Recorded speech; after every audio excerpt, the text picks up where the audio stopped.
अस्सलाम वालेकुम। आप देख रहे हैं मेरा यूट्यूब चैनल आसिफ वान व्लॉग।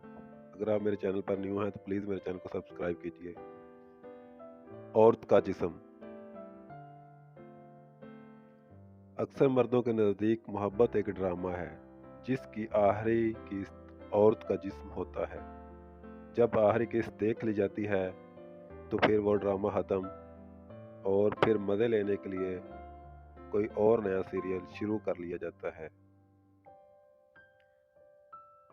इस तरह की अच्छी-अच्छी वीडियो देखने के लिए मेरे चैनल को सब्सक्राइब कीजिए, लाइक कीजिए, शेयर कीजिए।